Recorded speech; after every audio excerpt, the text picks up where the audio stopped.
Good afternoon, class. Today we're going to be working a bit with collisions. So we have as a starter project this collision example game that basically just gets us a little area set up with some coins and a ghost that we can move around and potentially touch these coins. And we're going to start writing collision detection code to help us pick up when that ghost actually touches those coins.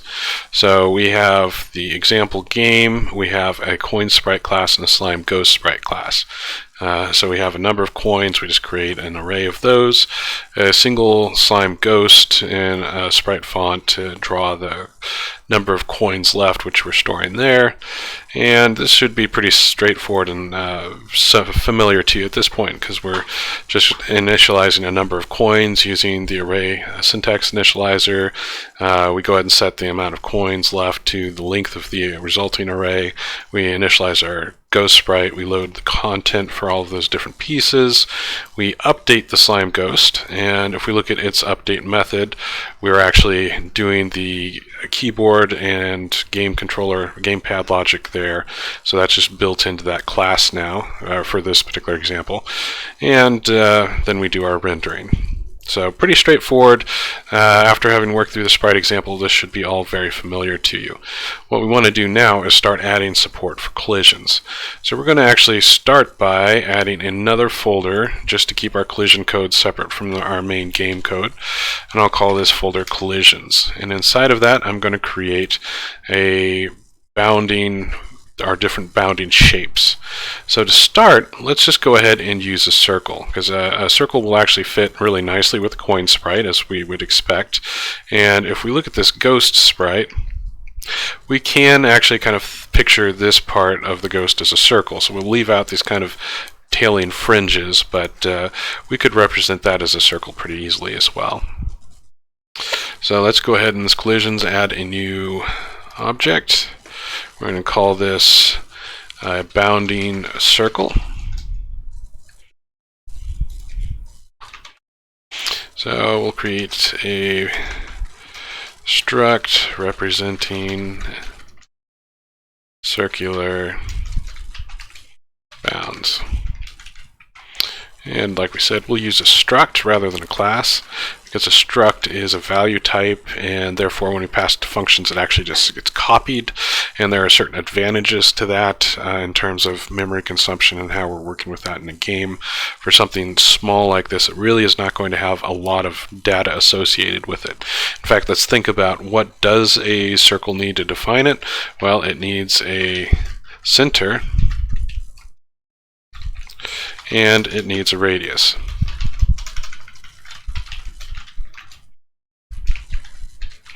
And that's really all it needs. So we'll go ahead and use using Microsoft.xna.framework to get that vector class available to us. And let's go ahead and comment these, the center of the bounding and the radius of the bounding circle.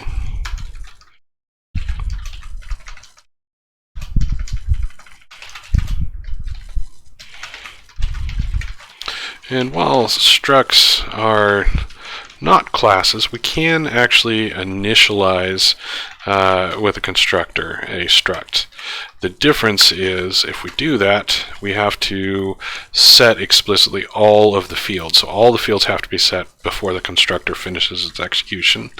So in this case, we'll just take a vector2 center and a float radius, and we'll go ahead and say center of the property equals the parameter center, and radius the field equals the radius the parameter. And constructs a new bounding circle, and the center and the radius. It should be obvious from their names, but that's okay. Alright, so that gives us a bounding circle. Now we need to make sure that our coin sprite and our slime ghost sprite have a bounding circle associated with them. I'm going to go ahead and create a private bounding circle here. And again, because we defined this in this folder, it's actually in that a namespace corresponding to that. So we'll say using collision example.collisions, which is the name of the folder and the namespace. So now we have a circle, and when we construct our coin sprite, we can construct that bounding circle as well. So actually, let's call this bounds.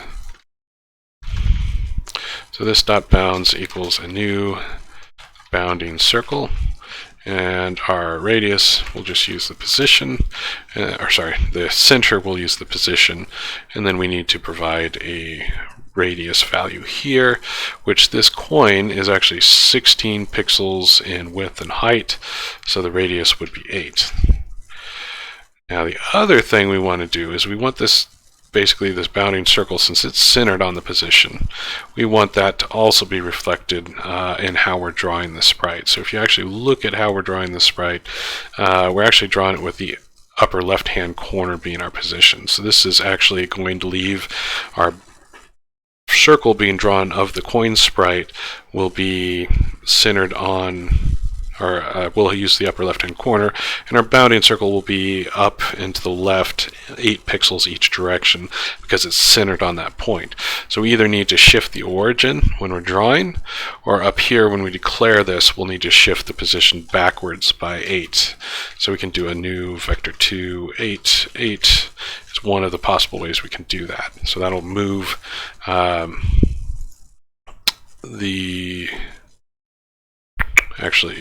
that'll move the center down to match the center of where we're actually drawing it. So it is important that we get the bounds and the actual visual representation to line up.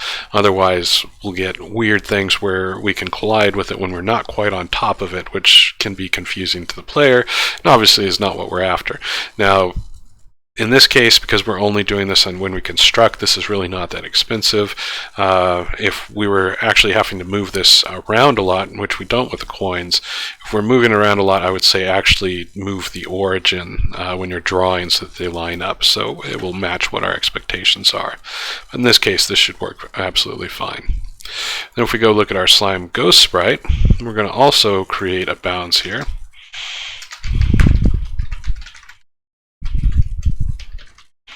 And we're going to bring in that namespace, collision example collisions. And in this case, we don't have a constructor for the slime ghost sprite. It's using the default parameterless constructor, and you can see we're initializing the position right there.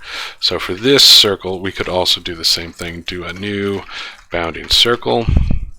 We can't pass any of these fields into here because we're not within a constructor. So we'd actually have to do a new vector2 to get our position.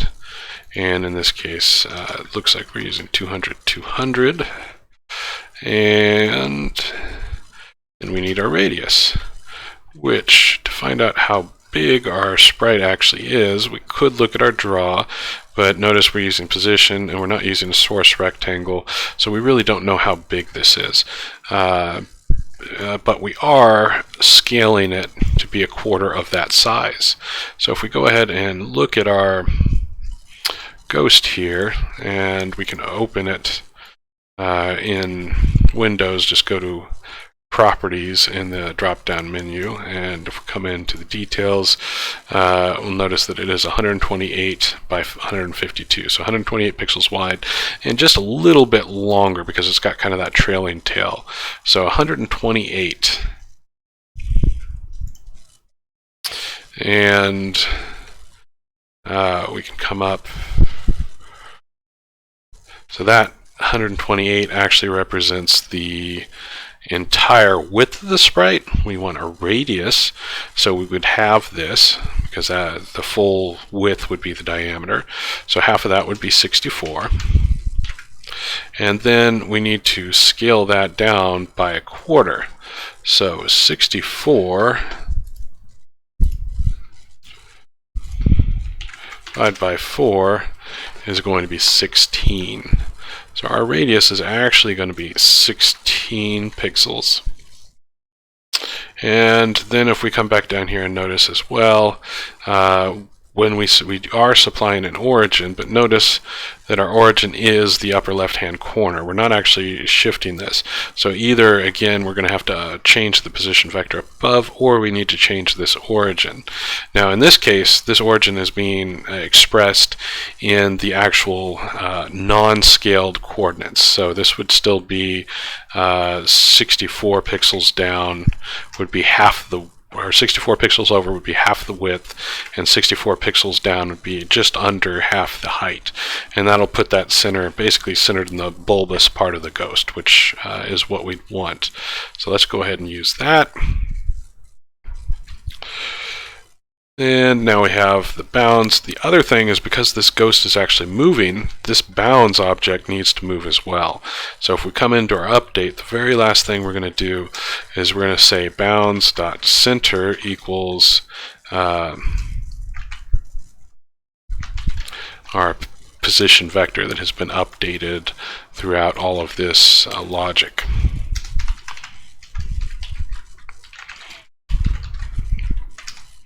So that will remove that bounding circle to line up with wherever our sprite currently is. So that gets us pretty much ready. Now these are private methods here and in the coin sprite. Ideally, we want to be able to access these in our collision example game, because that's where we're going to do the collision testing. So we're going to go ahead and expose these as properties. And because these are public, I'll use a capital B. And because I'm only doing the bounds, I could go ahead and just do a get return bounds for our private backing variable that we're using there. And this is exactly what we need. Now this is a lot of typing. There is a shorthand form where we can use lambda syntax if all we have is a getter, and just say we're returning the value of that bounds by using this arrow, which is an equal followed by a greater than. So this is the lambda syntax. It's a much more concise way of writing it, so I'm going to use that. And this is the bounding volume of the sprite. And I'm going to do the same thing in our slime ghost. So now I can access those bounds in our collision example. But the next thing we have to do is actually deal with collisions between those. So we could put this logic into the bounding circle itself, which would be fine, and actually I do want it in there eventually. But rather than doing that, I'm going to actually declare a static class, and I'm going to call this collision helper.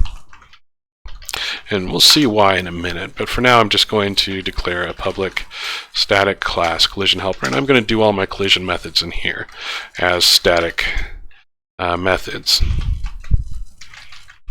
That is just collides, and I'm going to take a bounding circle A and a bounding circle B. And we're going to check, probably it's not bool, we want to return value here. We're going to determine if these two actually intersect.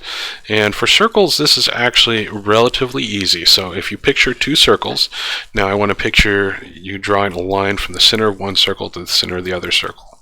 If the length of that line is larger than the sum of the radii, those circles can't be intersecting because the distance between their centers is bigger than they both are.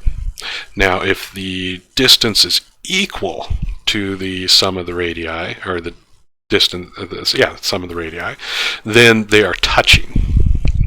And if it's smaller, then they're overlapping. So that's a really easy test for circles. So all we need to do there is check to see if the sum of the radii, so a dot radius plus b dot radius, is greater than or equal to the distance between the centers of A and B. And the distance formula, which we can use, math dot square root, the square of the difference of the x in the center, a dot center dot x, minus b dot center dot x to the second power, so we're squaring that. And I'm going to go ahead and just drop this down a row so it's easier to see, plus math dot pow a dot center.y minus b.center.y to, and we can close that off.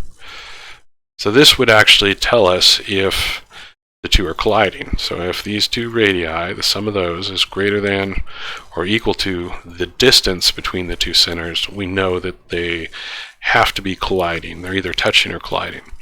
Now, there is a drawback here. We're doing a math.square root. A square root operation is a fairly pricey operation on most CPUs because it just takes a number of instructions to execute. And so anytime we can avoid doing a square root in a video game, we want to. And we can actually avoid it here. The trick is we just have to square both sides of the equation. So if we square this side of the equation, we get a math.pow, a radius, b radius, square those, and then over here, by taking the power, or squaring that, we just drop the square root. So this is the mathematically equivalent expression, but computationally this is a much less intense calculation to carry out. So we'll go ahead and say detects collision between two bounding circles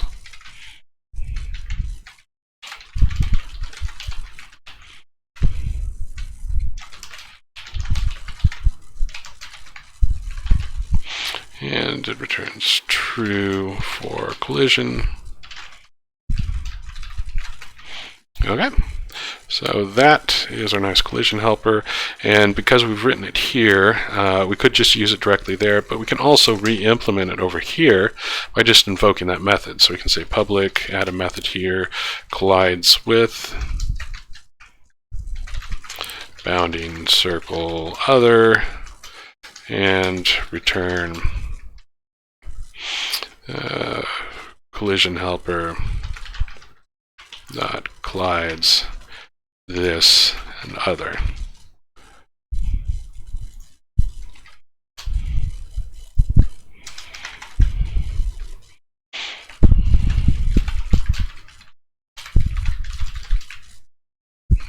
And test for collision between this and another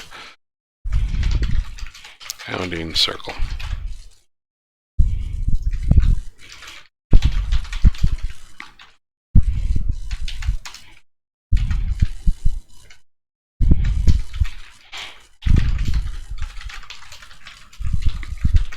And true if we have a collision, false otherwise. Okay, so now we have either we can invoke the collides with on one of our bounding circles, or we can use the collision helper. So that gives us several options. So if we come into our collision example game, we want to do collision detection basically in the update. So after we've moved our ghosts, and our coins of course don't move, we can do detect and process collisions.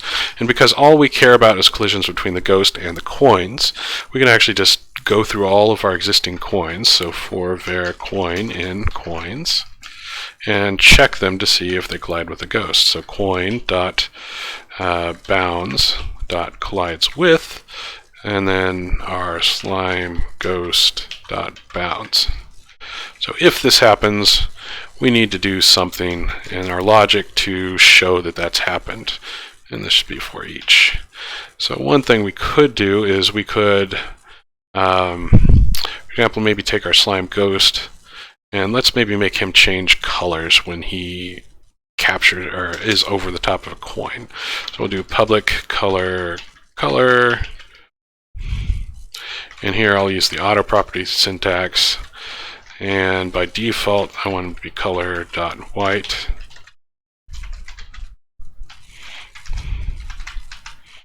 And the color overlay of the ghost. It's not really an overlay, it's more of a color to blend. Okay, so then if we come down to our draw, where we have this color.white, we can just replace that with our color property. Okay, so if we come back up here, we'd want to say that slime ghost dot color equals, and give it maybe orange. We'll see what that looks like. And If we're not colliding, we also have to make sure we set that back, or once he touches a coin, he's always going to be that color. So we'll set it back to color dot white. So now, whenever our ghost touches a coin, it should turn kind of a orange blended with green color. So let's see what that looks like. It seems we are not detecting collisions at the moment. So let's make sure we did everything the way we thought we did. So we have our bounds. Let's actually leave this running. Get our ghost lined up with a coin. And then with it running, I'm going to drop a breakpoint in so we can take a look at what we get. So coin collides with slime ghost bounds. And what do we have for coin bounds? We have the center radii. That looks good. For the slime ghost bounds, we have 289, 19 for our center, and a radius of 16, and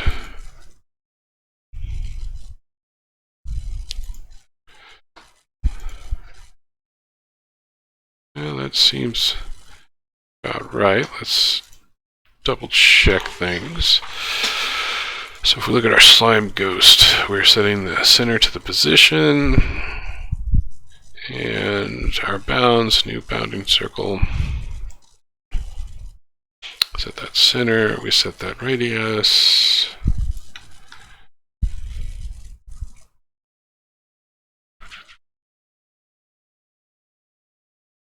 Here.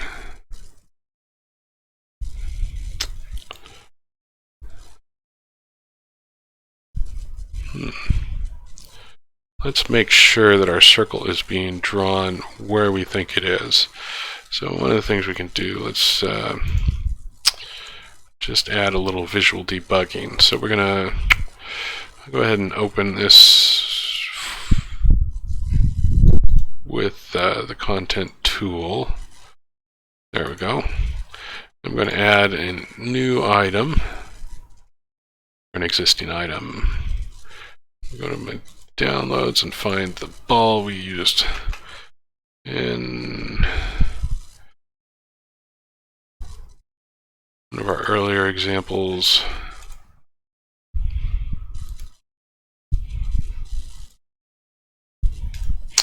And now if I go to my bounding circle, I'm just going to add a draw method here.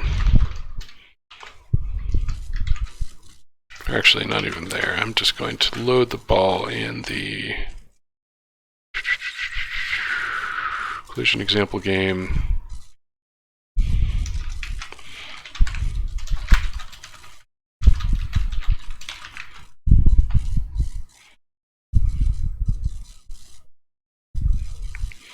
And then down in load content, I need to load that.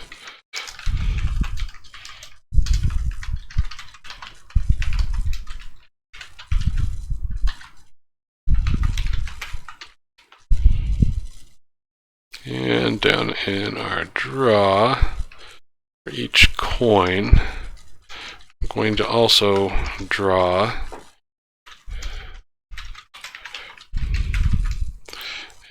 that ball texture using a new rectangle.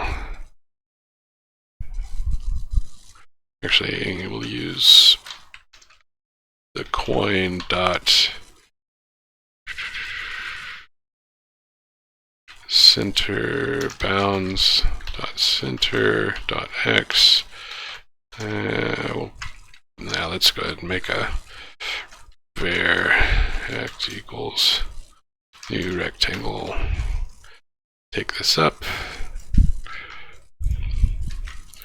center x, and because this is going to be defined as a rectangle, we'll go ahead and subtract coin dot bounds dot radius. And then we'll do the same thing for coin.bounds.center.y minus coin.bounds.radius.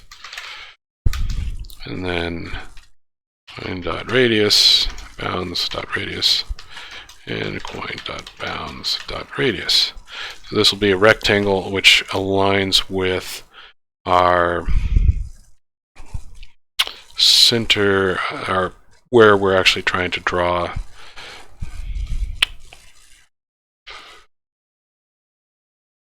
Yeah, this needs to be an int, and this needs to be an int, and this needs to be an int, and this needs to be an int.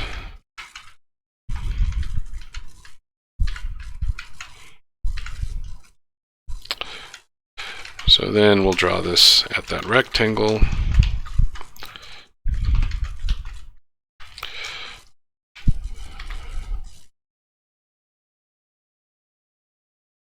And the texture 2D up here, not texture. It's a base class for all the different kinds of textures. So now should draw, and oh, there you can see our logic is wrong with where we're placing our coins, because it's way up there is where those bounds are actually showing up. So that is, something's not quite right there. So let's take another look at our coin sprite. And oh, it's right here. We're taking this position. We actually want these to be negative because we're shifting it backwards. And there you can see they're actually lining up like we expect. And then the radius is 8. And actually I think my collision example game, I was using the rectangle was just the radius, so it should be twice that. So this should be 2 times that. Would be our diameter, which is actually the width and the height.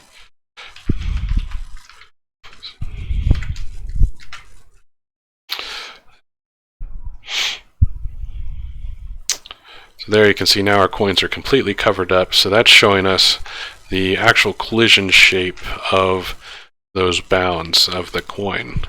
So that tells us we now have those lined up, but our ghost apparently we do not have lined up correctly. So let's do the same thing to draw the bounds of our ghost.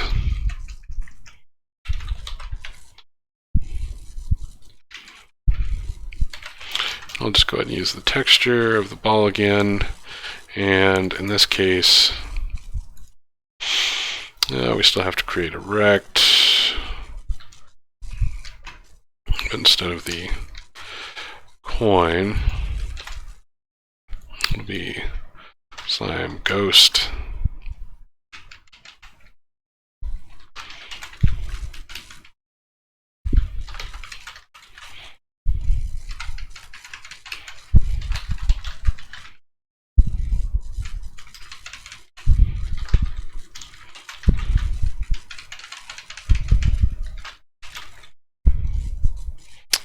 And I think I got all of the slime ghost in there. So then here we'll use rect G for the ghost and color.white.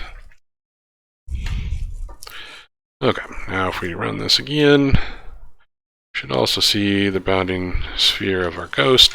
And there you can see we actually do have the ghost completely contained. So actually the ghost looked fine, our coins were off. We're still not detecting our collision like we expect to. So let's go ahead and take a look at our collision code again.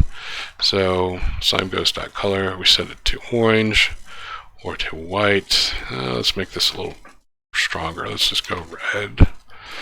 And let's make sure in our slime ghost sprite that we are using that color. And we are. So when they're overlapping, that should be red. And let's go look at our collision helper. And so if the A radius plus the B radius squared is less than distance between the center, that's A and B, X and Y, that all looks perfectly fine. So let's line this up so that our ghost is colliding. And let's go look at our slime ghost. Let's throw a breakpoint there. Look at that color. The color is definitely showing up as white. Let's take that breakpoint out and continue. And let's go check our collision helper. We don't know which sprite we're actually going to hit on. So radius of 8 and 16. And X 266, 91. These are definitely not the one we're looking for. And we can see the values down here.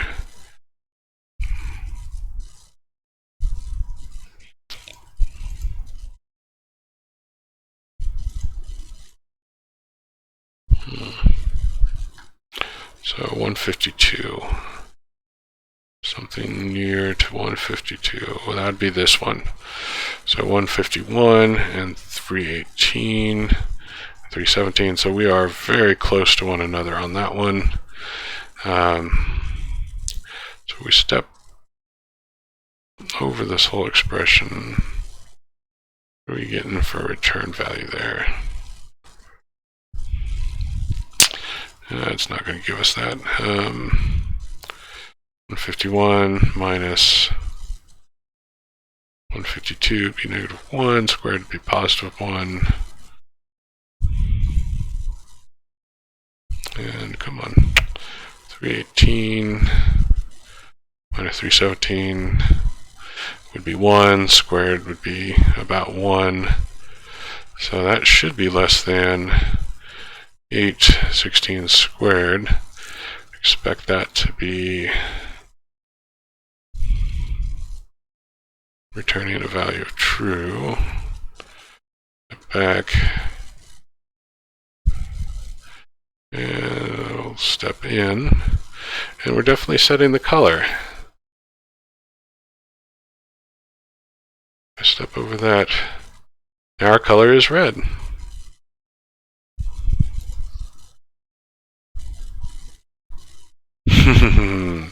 Oh, that is tricky. Of course, the reason this is not working is the next coin we look at, we're actually setting that to be white again.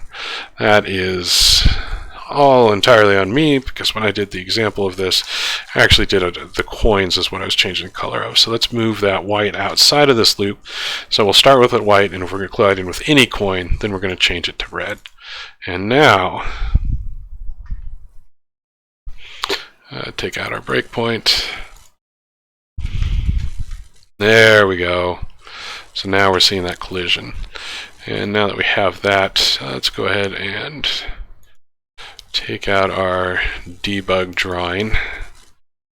So this is a handy technique for debugging visually, because in video games you can see how breakpoints aren't quite as useful as they are in other contexts, because too much depends on what frame you're in, and there's just too much going on to make it tremendously useful. So now we run around, boom, we turn red every time we hit one of these guys. Okay, and you can see that it really depends on how close we are, that there is a little bit of overlap, which we'd expect because our bounding volume is actually a circle.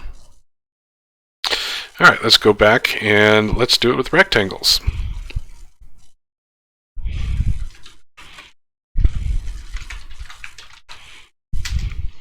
So now we can define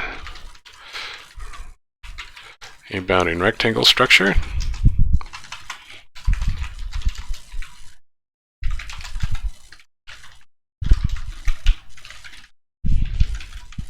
And there are really two ways we can define a rectangle, or at least two common ways we'll see.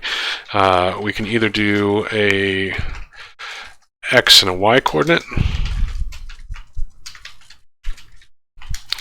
and then a width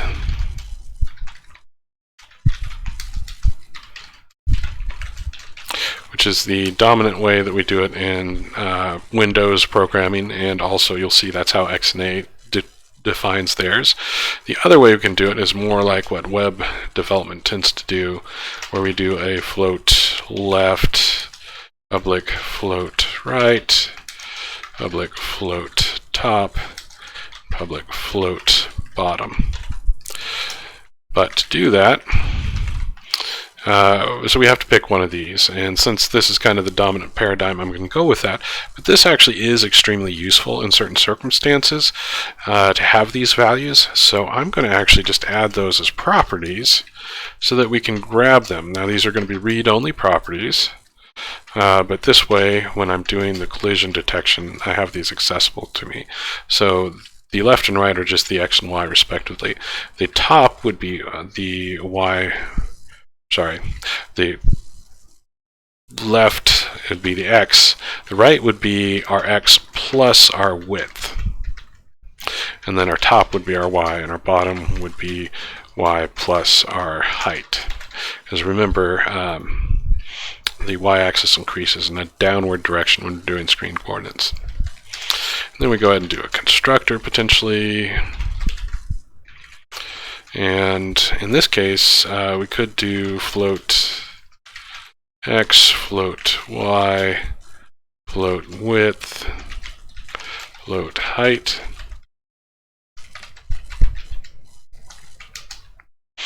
So x equals x, y equal y, width,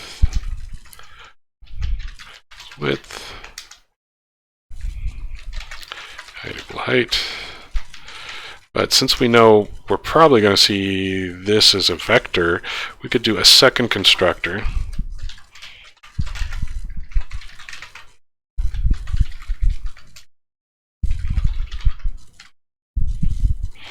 that takes a vector.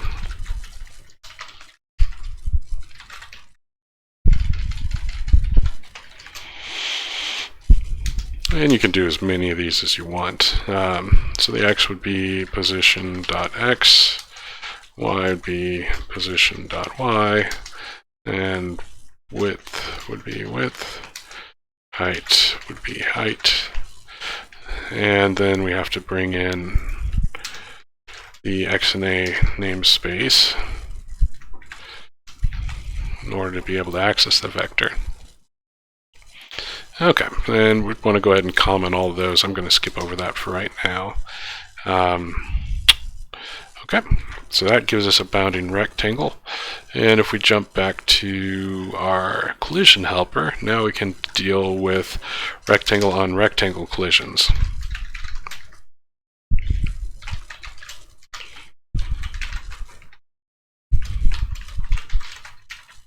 So here we're just defining another override to the collides method. So this time we're taking both bounding rectangles, and we're going to return if this is colliding.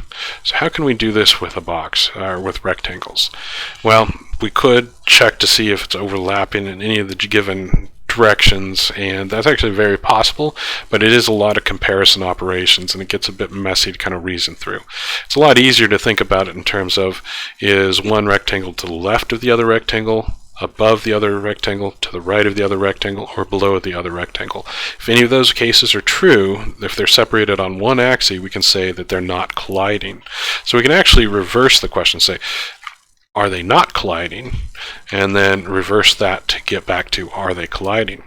So if A is to, say, the left of B, we would say A's right side is less than B's left side. Or if A is to the left of B, then A's left side is going to be greater than B's right side. And then we can do the same thing for above and below. Yeah, let's put our or there and just line these up. So A dot top. So if A's top is less than B's bottom, then we know it's below. Or if A's bottom is greater than B's top, and Actually, I need to flip these signs because remember our y-axis increases in a downward direction. So bottom would be bigger than the starting point. I think that's right. We'll go ahead and just try it visually and see. And let's go ahead and comment this. Do text.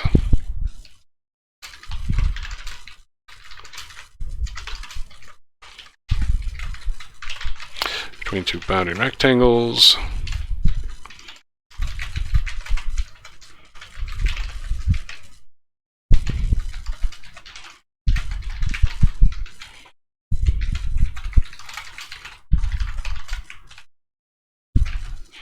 Okay, so now if we jump back to our sprites, if I were to change this from a bounding circle to bounding rectangle,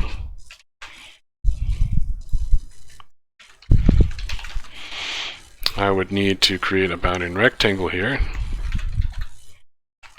And because this position is the upper left-hand corner, because we're using the simple drawing down here, we're not overriding the sprite-batch.draw to provide an origin. We know that the upper left-hand corner is actually just going to be that position. And then our width and our height are going to be 16, or twice the radius of what we were using before. So that will put that bounds basically right smack dab on top of the sprite. And now we can do the same thing for the slime ghost sprite. So in this case, we'll come up and we'll change this to a bounding rectangle.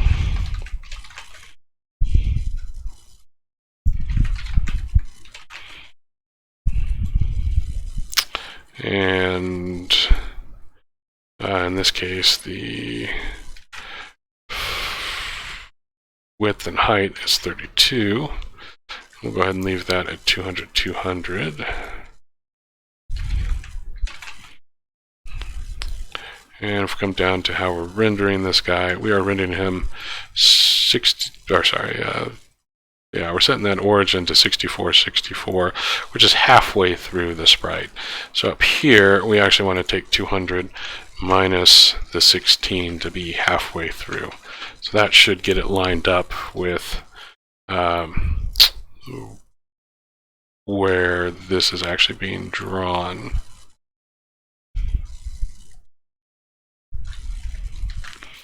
And let's see, then we can go into actually our bounding rectangle, and we need to add a collides with method.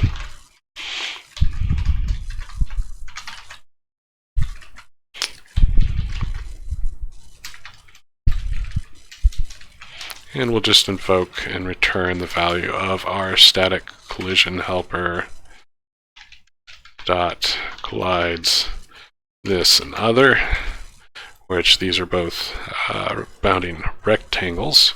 So that would do the bounding rectangle version. And now if we look at our collision example game, we actually don't have to change our collision detection code because we still have a collides width that's defined on the bound. So we just switched what kinds of bound representation we're using. It looks like I missed here, updating the bounds. So bounds.position equals position, bounds.x equals position.x, because remember we did that as a rectangle. Bounds.y equals position.y.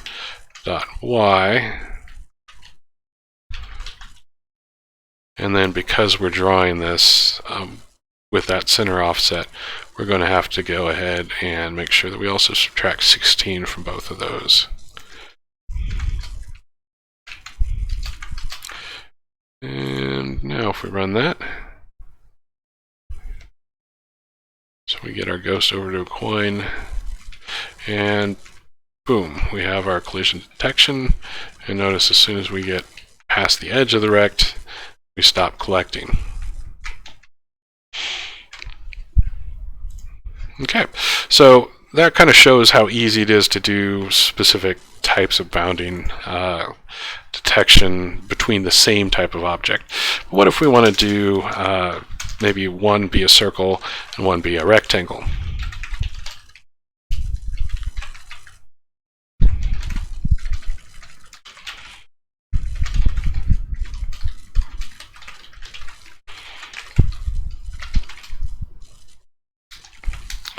Alright, now this might seem like a pretty challenging one. How do we tell if a circle and a rectangle actually overlap?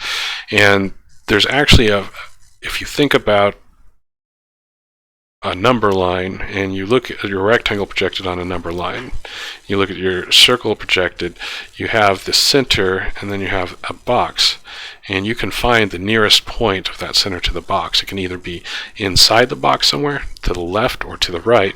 So if it's to the left, nearest point is going to be the lowest value.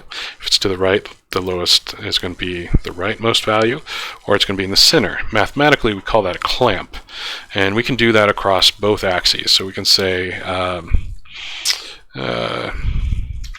float nearest x equals the, and math helper has a clamp method defined in it, the xname math helper, which we need to bring in using Microsoft.xna.framework. Math helpers defined there. So the clamp operation just takes a floating point value. So in this case, we want the center of the circle, c.x, and we want to clamp that to the left and between the left and the right of the rectangle. So r.left, comma r.right. So this is going to find the nearest point in the rectangle to the center of our circle.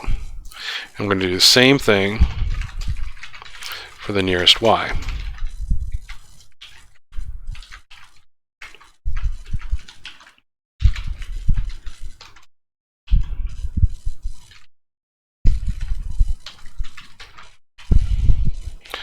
Okay, now this nearest x to nearest y we can now treat as the center of another circle, or a point. If that point, the distance from that point to the center of our circle is less than the radius, then we know the circle is overlapping or touching our box, because at least that nearest point is inside the circle or on the edge of the circle.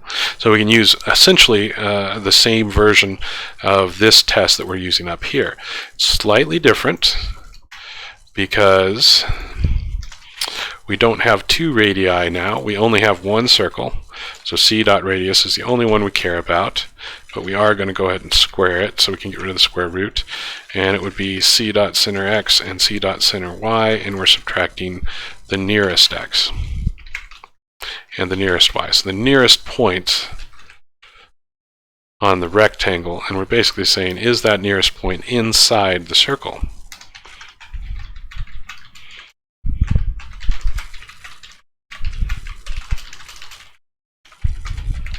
Now this is not the only way we can mathematically find out if there's a collision here. But this is one of the most efficient I've ever come across.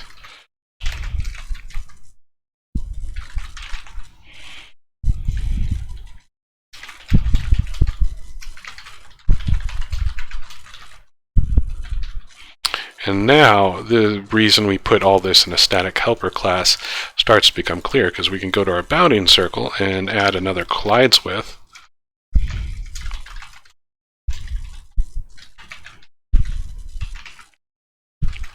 And do a bounding rectangle.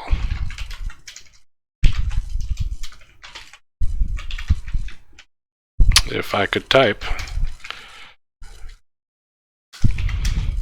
just return collision helper collides, and the circle needs to come first and the rectangle comes second, and now we're just using that same method. And we can do the same thing in our bounding rectangle.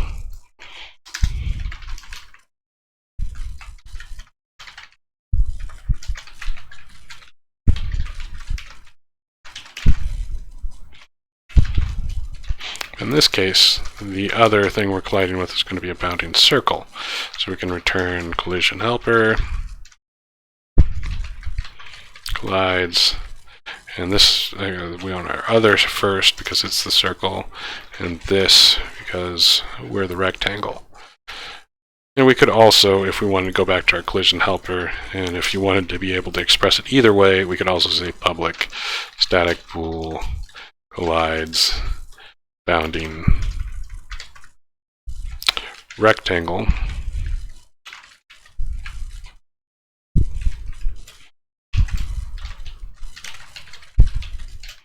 bounding circle C, and just return collides and just reverse the order.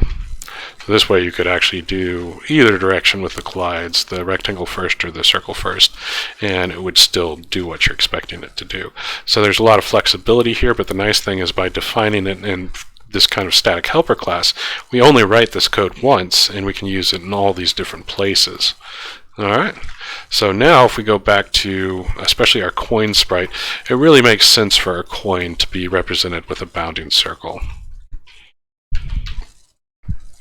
So we'll change this back to a bounding circle.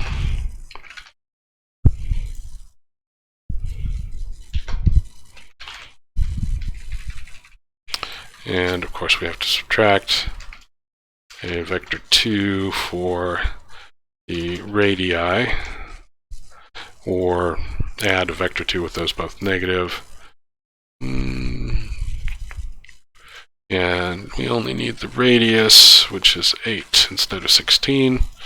And we're back to representing this with a bounding circle. And we're representing the ghost with a rectangle. And because the way we wrote it, it continues to just work. And looks like I did my offset here the wrong direction.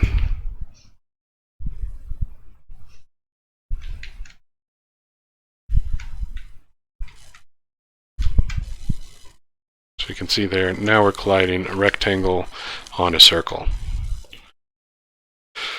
So those are the most common, the most common forms of collision shapes: a rectangle, a circle. You can potentially also do a point. We discussed that in the textbook. And then if we want to go further than that, if we want to have other shapes, I mean, on most collisions we're going to be able to deal with either a rectangle or a circle. If you need a more arbitrary polygon shape, you can use the separating axis theorem approach to actually represent an arbitrary convex polygon. The convex is important. It can't have any kind of interior curving parts, or it doesn't necessarily work. Like if it's shaped like a C, you can actually have something nestled in the middle of the C. They're not colliding, but separating axis theorem will tell us they are. So if you have another thing you can do is you can do complex shapes by using multiple collision shapes to represent one object, so a compound collision shapes. Or you can do per pixel collision detection, which is actually an extremely expensive operation. So if you're trying to do one of those more expensive versions, what we'll normally do is we'll first check for a collision, the potential of a collision, using a simple bounding shape like a circle or a rectangle. And in that case, you would just make sure that that overlaps the entire shape. And it's okay if it captures extra space, because then you're going to do more refined collision detection if there's a possibility of a collision detection. But we want that quick rejection test so that we're not doing a very expensive operation every frame of our game. Let's just do a couple more quick tweaks. Let's do in our coin sprite, let's add a private bool. Let's make it public. Collected. Just to mark whether or not this has been collected. And down in our draw,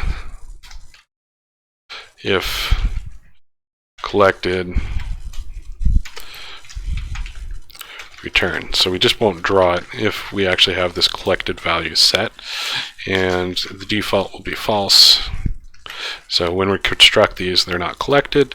And then if we jump into the collision example game, we can also, when we determine that there's a collision, tell the coin that collected is true. And then we can also say coins left and just decrement that. Now there is the possibility that coin is still there. We haven't actually destroyed it. So if we walk over that coin again, we'll try to collect it again. So we'll actually want to say coin.collected. And so if it's not the case that the coin is collected and we're colliding with it, then we'll go ahead and do this. And again, we have nice quick rejection test here. If the coin has already been collected, we won't even try to see if it collides. So when we organize our code, we really want to think through how can we avoid doing a collision detection if we can get away with it. And now we've turned this into a little bit more of a game because we're going through and we can actually collect things.